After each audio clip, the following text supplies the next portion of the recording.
Hey guys, and welcome back to my channel. Today is another Swanson Sunday sit down. I'm going to be talking about a few things today. I wanted to go over my second mini Babymoon to Palm Springs. The fact that we're having a baby next month, like it's September 1st, we are having a baby in October. And just go over some of like my favorite items that I've purchased so far that I'm really excited to use, so that later on, as time goes on, I can give an update and reviews on what I actually did use. Basically just like how I'm feeling at 34 weeks pregnant. So let's get right into it. First Babymoon, official Babymoon, was when I was just into my second trimester. I was about maybe like 14, 15 weeks pregnant, and we went to San Francisco, but we hadn't announced yet, so nobody really knew it was a Babymoon, but it was a lot of fun. We walked around, we went, to all the sites. We saw Alcatraz, I have pregnancy brain, so I can't remember every place that we went, but we did a lot. And if you know anything about California, we live in Southern California, so it's a little bit, it's like 75 every day, and we live right on the ocean, so we get that ocean breeze. San Francisco is a little bit chillier than Southern California, so that was nice. It was like a nice break from the sun, and it was very different than this mini Babymoon that we went on to Palm Springs. So we only stayed there for a few days, but Palm Springs is the desert. And I don't think my upstate New York self really realized what it meant to go to the desert in California, but I found out every day it was like 111 degrees. I'm 8 months pregnant, so 111 degrees does not feel good. We stayed at a really fun, nice kind of like resort hotel called Avalon. And they had 3 different pools, and I got a prenatal massage, and it was definitely relaxing, but I was truly shook at the heat. Like at nighttime it was 108 degrees, and I was like, oh, I thought it was supposed to like get chilly.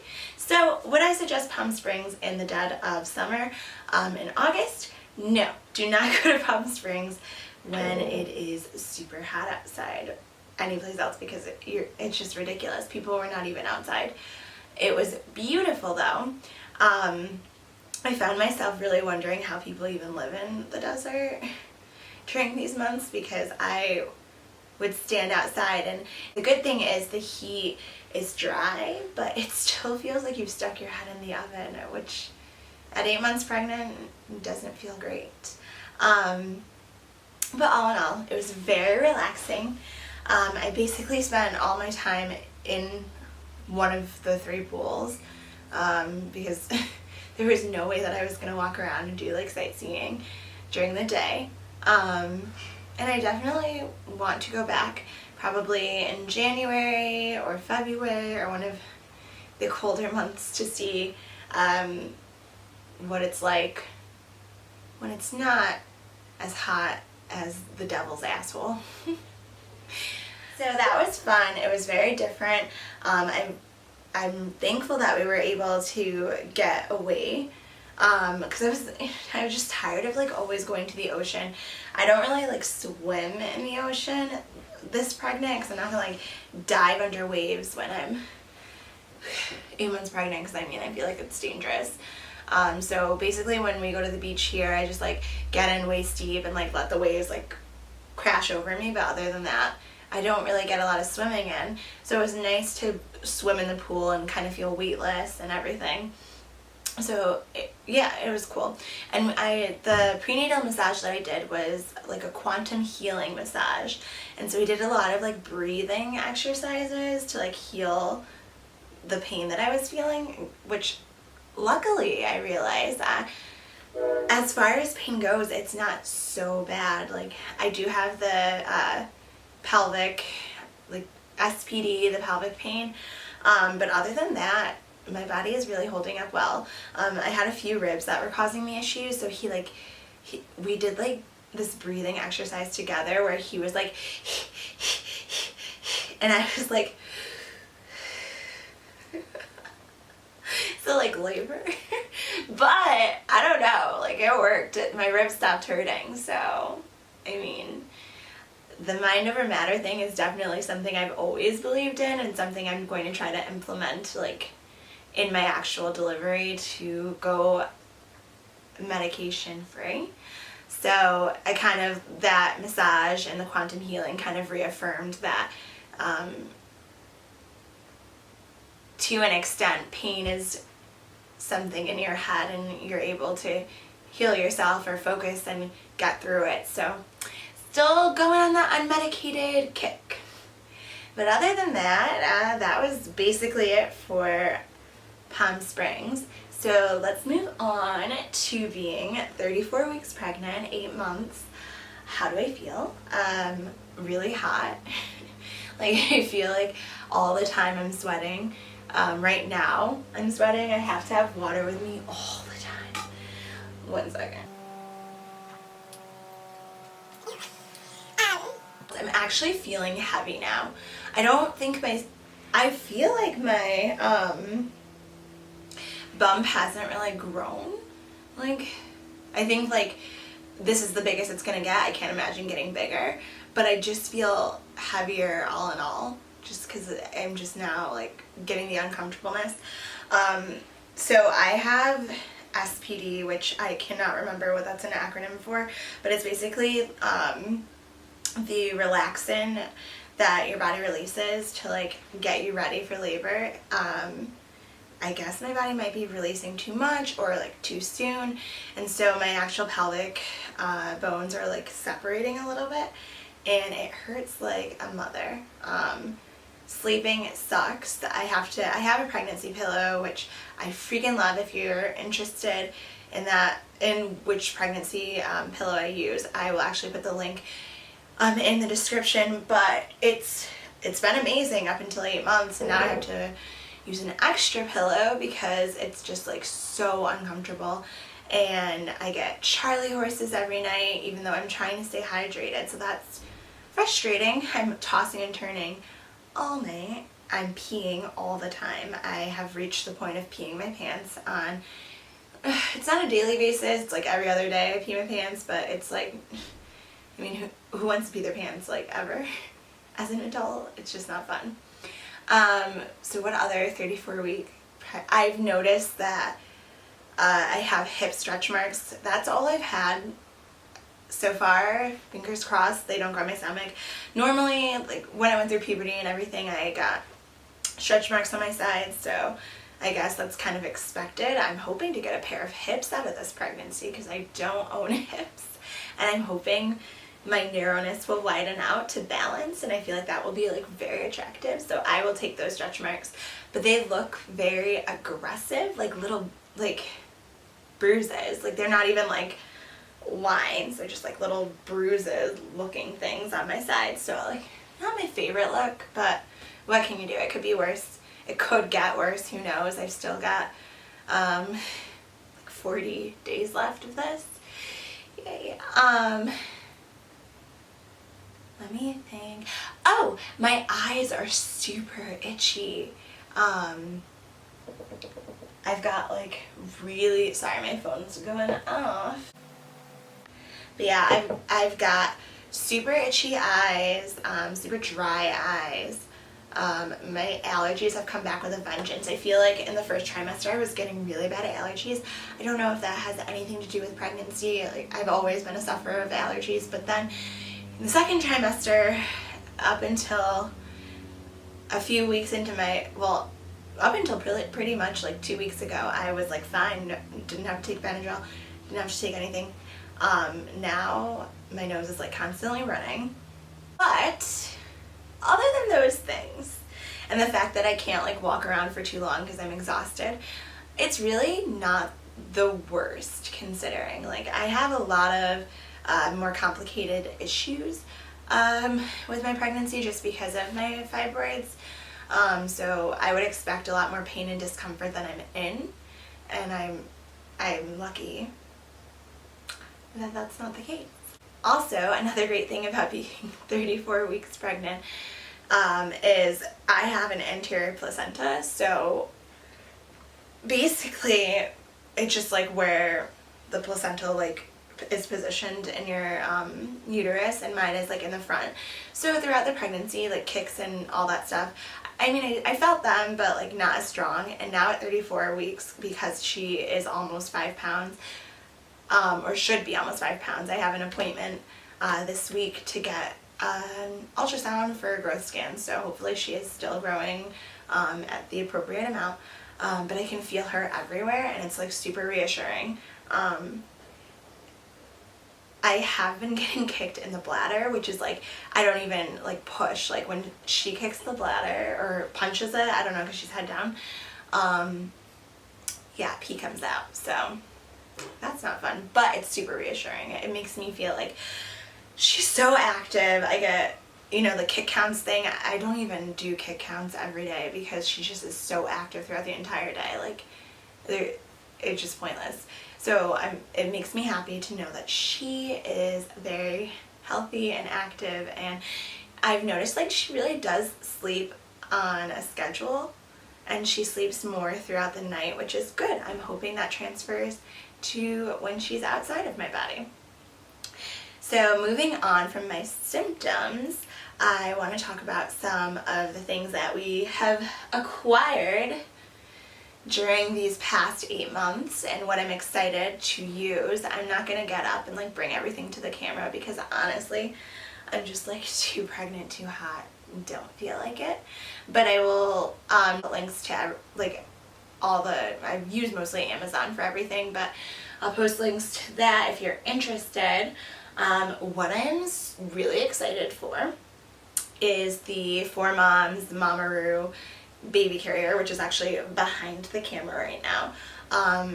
One of my good friends has actually 2 babies under 2, and she says her children loved it. I'm excited to see because it's kind of an expensive splurge, and I know that it's got mixed reviews. Like some people swear by it, some people say their kid hated it, so I'm really hoping that my kid likes it because it was kind of spendy. But I will let you guys know about that. Another thing I'm excited for, which is so weird, but I'm excited to use the nose Frida. I don't know, like the weather here in October is supposed to be pretty hot, so I don't know like how that works for babies getting colds or any of that kind of stuff, but I have 2 little sisters and a little brother, and I remember how much they hated the squeegee nose thing, and I would have to do it because we lived in upstate New York, and there was always a time where there was just like crusted nastiness, and they hated it. So I don't know, like I've heard the nose Frida is just like more effective, like because you can use like the strong section of your mouth, and I'm just excited to see how that works. And that wasn't a splurge, that was fine. And it's one thing that I'm excited to use. I think that my husband is probably going to be extremely grossed out, but oh well. I'm excited. I'm also not excited, but I'm interested to see how our Dock-a-Tot gets put to use, because it's on everybody's baby must-have list on YouTube and on Pinterest and everything. So we bought it.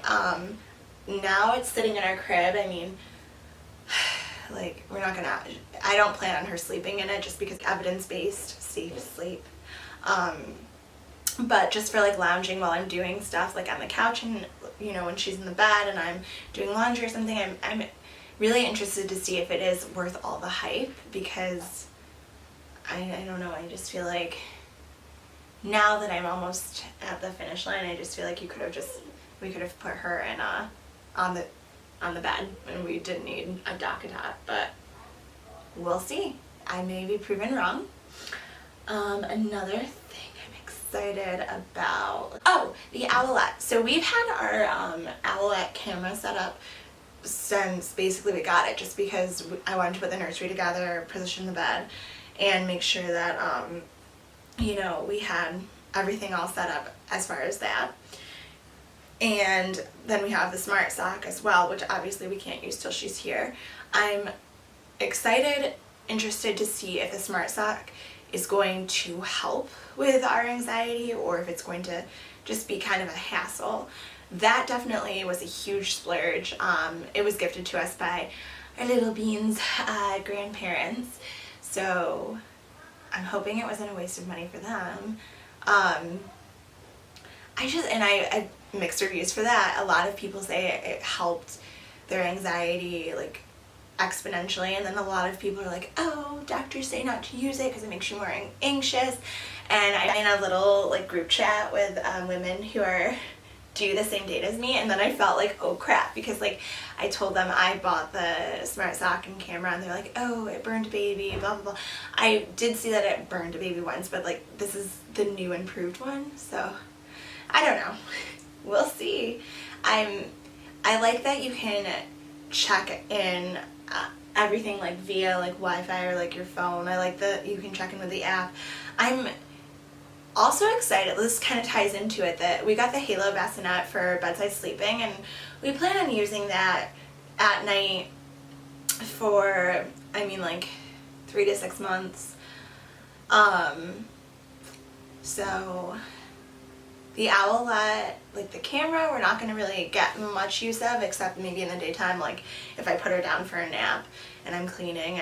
But I just can't imagine that I would need to check the camera. Like I could just walk in here, but I guess it's nice that it alerts you and everything. And I am excited and hopeful that it will be worth its weight in gold. I'm excited for the Halo bassinet. I hope she likes it. Because I really don't believe in co-sleeping.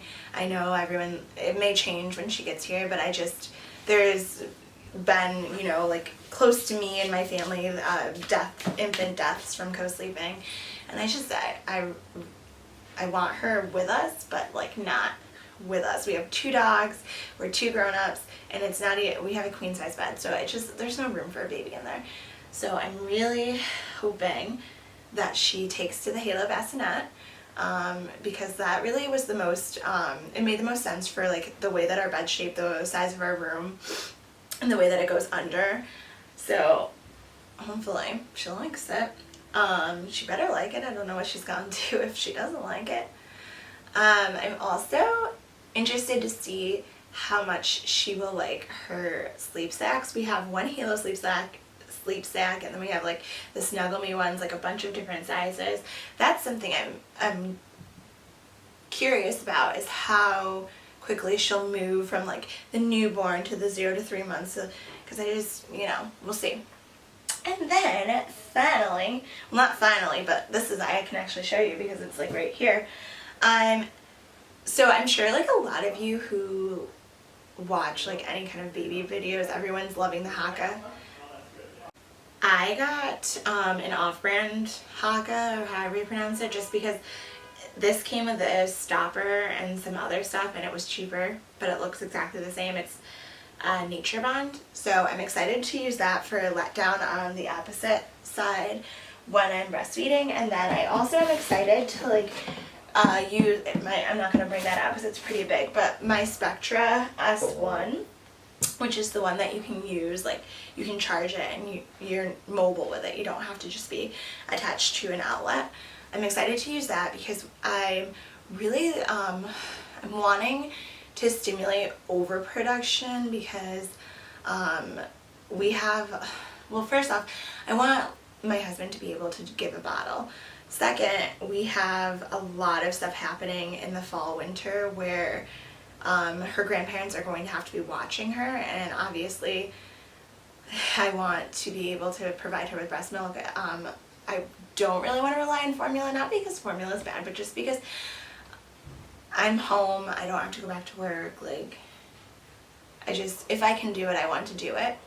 So I just want to make sure that I have as much milk, like, built up, that, like, we can have a stash in the freezer, just in case, and we're going to introduce bottles and pasties pretty early on, because I just want her to be comfortable feeding with other people, and I want her grandparents and her father to have that bond with her. And also, like, I don't know, like, breastfeeding, the actual milk of the breastfeeding is like important to me because of like the nutrients she'll get from me. But as far as like the bonding of breastfeeding. It's not like something that's been like, oh my gosh, I can't wait for us to bond. Like, I could care. I couldn't care less. I don't know. It's just not like a big ticker on my things to do. I think that there's so many ways to bond with your baby. Like, the baby is inside me right now, like breastfeeding, and I'm just like, okay, whatever. I just want you to get the milk. So hopefully I'll be pumping more than actually feeding, so maybe I can get some sleep and Luke can stay up with her. Yeah. Other than that, I think that's it for the products that I'm excited about. Obviously, once she's here and I've used everything, I really want to do reviews, especially on the breast pump, because I know that was something through insurance. I watched so many videos to figure out which one I would like or which one would be best for me. And then obviously like the more expensive items like the Mamaroo and the Dock-a-Tot and the Halo and the Owlette, because if it sucks, I don't want you guys to have to spend a lot of money on that. So let me be the guinea pig for that one. If you guys have any questions, as usual, ask them in the comments, like, subscribe, share, and I will see you in my next video. Bye.